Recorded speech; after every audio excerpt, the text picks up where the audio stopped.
Yes mga chong, ito ang Simjet 4 RX 125. Sporty daily commuter scooter na may pagka-urban adventure crossover ang styling. Sa cash price niyang 79,900 pesos, sulit na sulit itong scooter na to. At kung mag-down payment ka ng 5,000 pesos, maiuwi mo na itong aggressive, nimble, and sporty commuter scooter na Simjet 4 RX 125. First stop, sporty looks, pero naka-naked handlebar for a more relaxed urban mobility. Hindi siya stretch and hindi rin siya cramp. So, eksakto lang actually. Full digital LCD meter panel na may modern at futuristic look. Naka-digital control panel na to. So, may fuel gauge, odometer, meron trip meter, is yan, high beam, low beam indicator, signal indicator, tapos yung fuel gauge, speedometer, may tachometer na rin siya. Fuel tank niya, nandito siya. Yan, nandito sa may tuhod. And then we have clips. And ito yung key.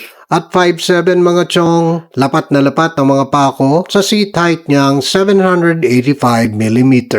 30.9 inches yan. Ingat lang tayo sa humps mga chong dahil ang ground clearance niya ay 75mm. Low profile ito dahil maliit din ang gulong niya. Ang gulong niya, CST Changshin tires. Front wheel size, 110 by 70 by 12 inches. So, pang scooter talaga. Rear wheels naman niya, 120 by 70 by 12. Sa wheelbase niyang 1,320mm, that's 52 inches mga chong. At sa wheel size niyang 12 inches, expectin natin very nimble ang scooter na to. Flickable at easily maneuverable sa dry weight niyang 115 kilograms. Meron itong side stand switch. So, nag-off yung marina pag side stand ka.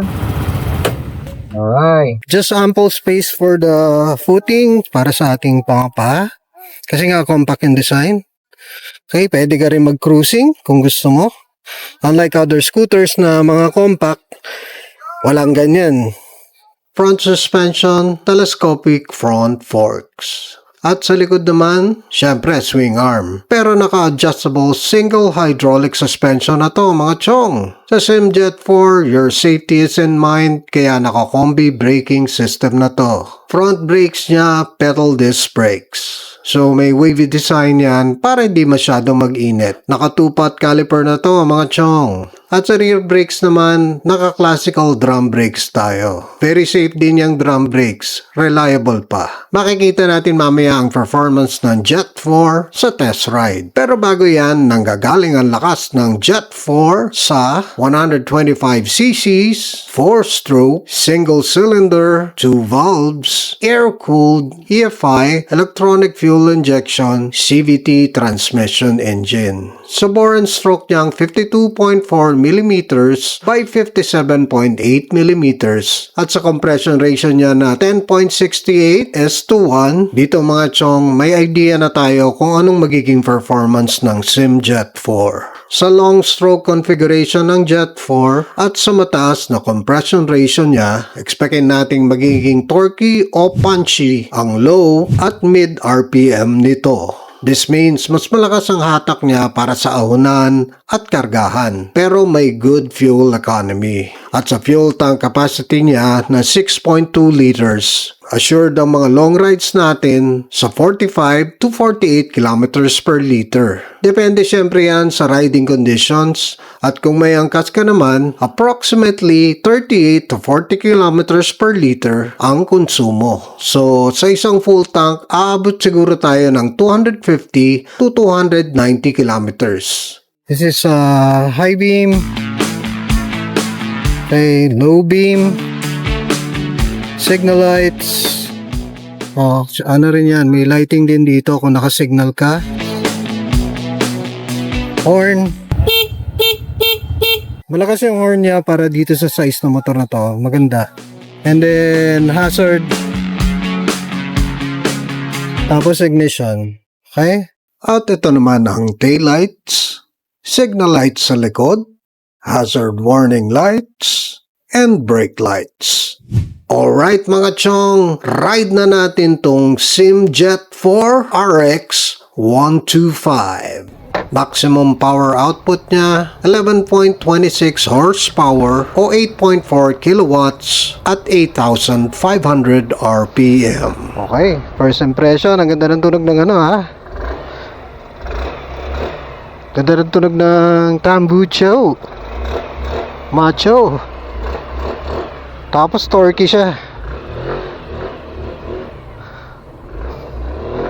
Torquey. Max torque naman niya 10.3 Newton meters at 6,500 RPM. Cruising muna tayo. Okay. So, tingnan muna natin ang feeling pag naka-cruising ka, oh. Tingnan natin sa cornering at slow speed. Okay, throttle control lang ako, hindi ako nagbe-braking. Trail braking ulit, tapos release. Nice. Oh, di ba may power?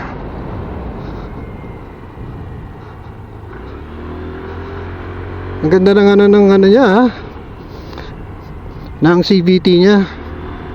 Ang ganda ng performance. Actually yung tunog yung tunog ang pinakikinggan ko, saka yung pakiramdam. Ito, slow speed muna tayo Okay, cornering, very good.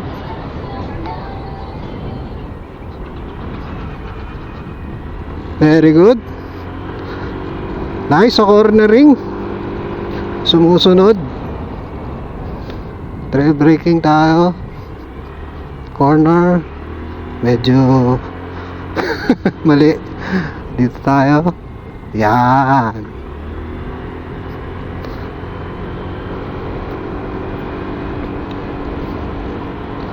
Okay, braking naman. Okay, that's the front brake. Smooth, hindi siya pabigla-bigla. Maganda yung pedal disc brakes niya. Ganda ng front brake. Then subukan natin yung back brake.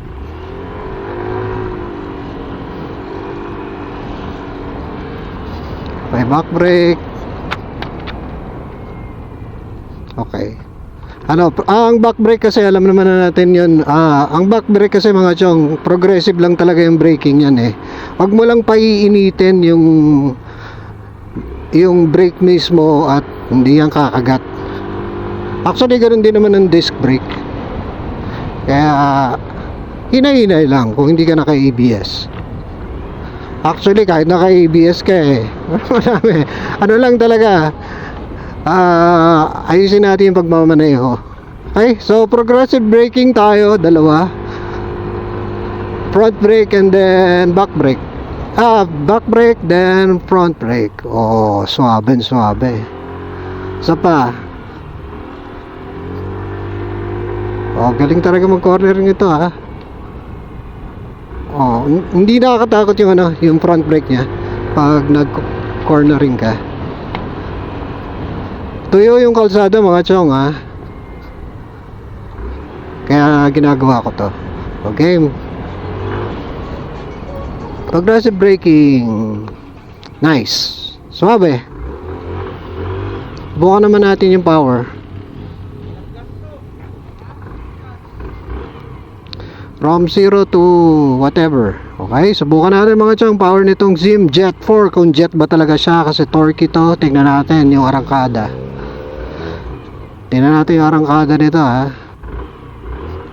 Okay.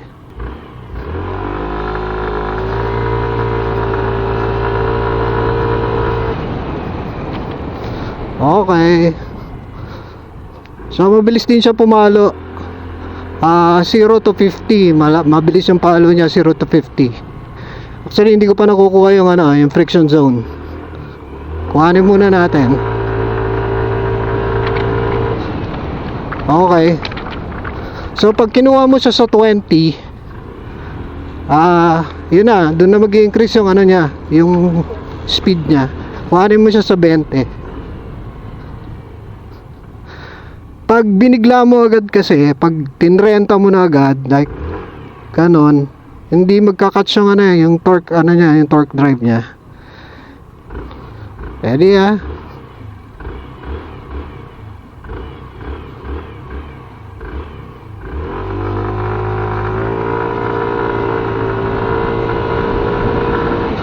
Yon.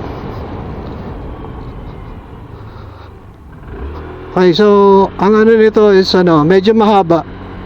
So may duluhan to mga chong. Ang tuning nito, pandulo to. Meron pa siyang chance na mag-reach ng 100 o 110. Impressive siya. Malakas yung torque niya. May enjoy nyo to mga chong, pang long ride to, tsaka ano, pag pang overtake.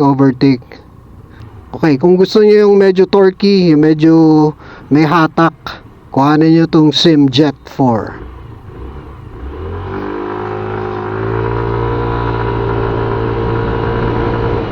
Okay.